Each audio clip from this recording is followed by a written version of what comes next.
Kasus Bank Senturi berawal pada 13 November 2008, di mana Bank Senturi gagal mengikuti clearing.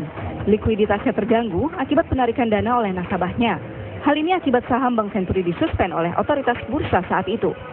Pada akhirnya, Bank Indonesia mengumumkan Senturi diambil alih oleh pemerintah melalui lembaga penjamin simpanan. Komite Stabilitas Sistem Keuangan (KSSK) juga menetapkan Bank Senturi sebagai bank gagal dan berdampak sistemik, sehingga diambil langkah bailout senilai 6,7 triliun rupiah. Kejanggalan semakin menguat ketika dalam laporan awal BPK mengungkap banyak kelemahan dan kejanggalan di balik penyelamatan Bank Senturi. Ada dugaan pelanggaran kebijakan dalam memberikan bantuan. Pada 2009, terbentuklah Pansus Senturi. Dan pada tahun 2010, dalam sidang paripurna DPR memilih opsi C yang ditawarkan Pansus Angket Kasus Bank Senturi. Opsi C didukung oleh 5 fraksi di DPR dan kesimpulannya, diduga ada penyalahgunaan wewenang yang mengindikasikan kerugian negara dalam proses bailout Bank Senturi.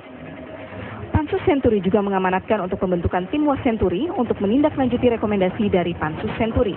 4 tahun berlalu, kasus Senturi tetap jalan di tempat. KPK hingga kini baru bisa menetapkan 2 tersangka dalam kasus ini. Mereka adalah Siti Halimah Fajriah, Deputi 5 Bidang Pengawasan Bank Indonesia, dan Deputi Bidang 4 Pengelolaan Moneter Devisa Budi Mulya. Mereka dianggap sebagai pejabat BI yang bertanggung jawab dalam pemberian fasilitas pendanaan jangka pendek atau FPJP. Kalangan DPR mempertanyakan, kenapa KPK tidak memeriksa Wakil Presiden Budiono yang saat itu menjabat sebagai Gubernur Bank Indonesia. KPK mengaku tidak memiliki kewenangan itu. Ada warga negara istimewa, yaitu Presiden dan Wakil Presiden. Dan warga negara istimewa, kalau melakukan pelanggaran pidana, maka ini ada komentar, maka yang akan melakukan penyelidikan itu adalah DPR. Jadi KPK tidak punya kewenangan. Dan DPR yang melakukan penyelidikan, bukan penyelidikan. Jawaban KPK langsung dipertanyakan oleh anggota DPR. KPK sudah mengatakan diri mereka tidak akan mau menanganinya dan meminta DPR menangani. Saya seperti itu dalam panggil persoalan. Untuk menyatakan hak angket, menyatakan pendapat.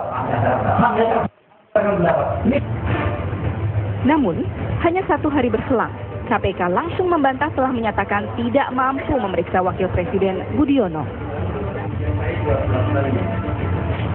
Saya tidak pernah, atau KPK tidak pernah menyatakan bahwa tidak mampu melakukan. Kalian, KPK tidak pernah menyebutkan bahwa KPK tidak mampu melakukan pengusutan dan pemeriksaan terhadap Top One EC Plus for high performance driving. Ngomong lagi, Bang Taufik, kenapa tidak menggunakan hak menyatakan pendapat di tahun 2010 itu? Kenapa harus diundur-undur dan kompromi tadi itu? Ya, pada waktu itu konteksnya adalah kita mengedepankan pendekatan hukum.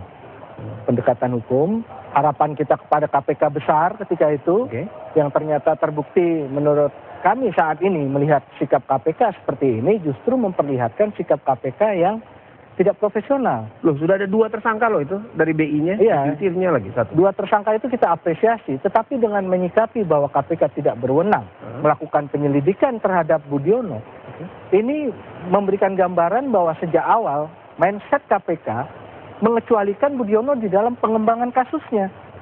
Itu seperti mengesampingkan itu artinya tebang pilih di dalam menetapkan tersangka, jadinya kita menduga seperti itu. Anda melihatnya kenapa seolah tidak berani? Kan KPK kan siapa saja tadi pernyataannya Abraham Samad akan melakukan tanpa harus menjadi tersangka. Nah, itu yang kita tidak tahu kenapa KPK tidak berani mengembangkan kasus itu dengan beralasan tidak memiliki kewenangan. Padahal kita tahu semua warga negara bersamaan kedudukannya di dalam hukum. Yang nggak politik, bermain politik KPK? Bisa diindikasikan seperti itu. Kemudian kalau akhirnya KPK tebang pilih, yang dipilih yang tidak memiliki kekuasaan. Oke. Sekarang yang memiliki kekuasaan tidak berani? Tidak berani disentuh. Karena dilindungi oleh partai penguasa? Bisa begitu. Bisa begitu. Gini, ya. KPK itu kemarin jelas menyampaikan di tim Was bahwa ini pemeriksaan belum selesai. Masih ada waktu. Dan KPK kan tidak mau di deadline, dikasih batasan, nggak mau. Ini masih terbuka nanti kalau ada tersangka lain. Ada deadline, Loh, ya kan? hukum ini kan nggak bisa kita kasih mainstream waktu. Untuk apa ada rekomendasi opsi C dan Nggak bisa, itu adalah keputusan politik. Keputusan politik tidak ada kaitannya dengan keputusan hukum. KPK itu ranah hukum, jangan dikait-kaitkan dengan ranah politik. Keputusan politik mau siapapun yang disebut di sana silahkan.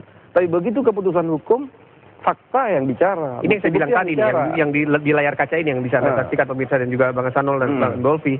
Inilah nama-nama yang dianggap oleh DPR ya, karena Anda bilang katakan betul politis. Siapapun yang disebut Ternyata di sana. dua nama yang disebutkan tersangka itu sudah ada dari. Iya, siapapun yang disebutkan di sana. Ini tetap keputusan politik. Karena yang melakukan itu adalah yang melakukan itu adalah teman-teman politisi.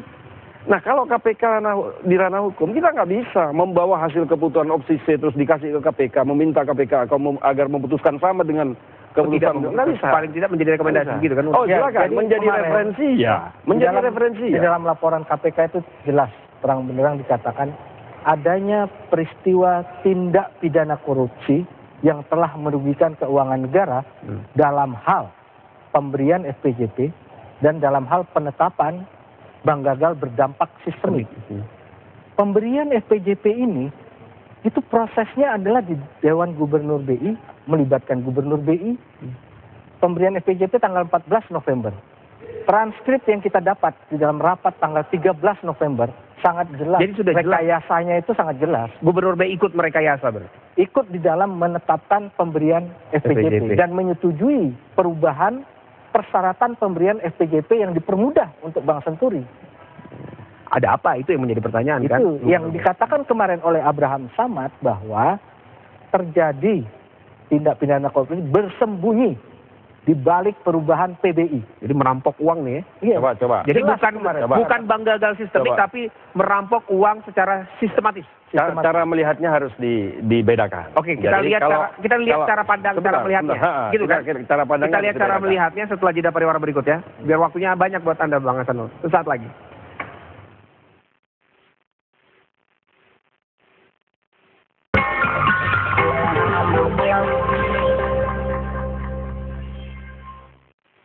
IJT menghadirkan Vendetta